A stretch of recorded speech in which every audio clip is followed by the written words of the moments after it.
আমি বিশ্বাস করি না। নিজের বাপ যদি নিজের ছেলের পরীক্ষার ভালো রেজাল্টের কথা বিশ্বাস করতে না পারে, তাহলে এর চাইতে কি বড় কোনো দুঃখ আছে?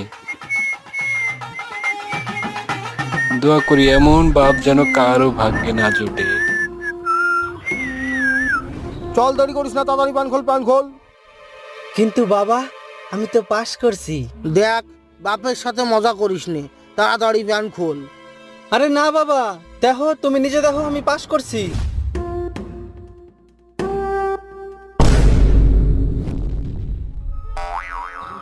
এইটা তো অন্য বাবা, কোয়া এটা তুই অন্য মানুষের তা নিয়ে আইছিস, কোয়া। না বাবা না, আমারই রেজাল্ট এটা। না, আমিও বিশ্বাস করি নে। না বাবা, আমি সত্যি পাস করছি। তুই পাস করতে পারিস নে। আমি সত্যি করছি বাবা। তুই আমার ছেলে হলি পাস করতে পারতি নে। আমি তোমার ছেলে বাবা। তুই আমার ছেলে। বাবা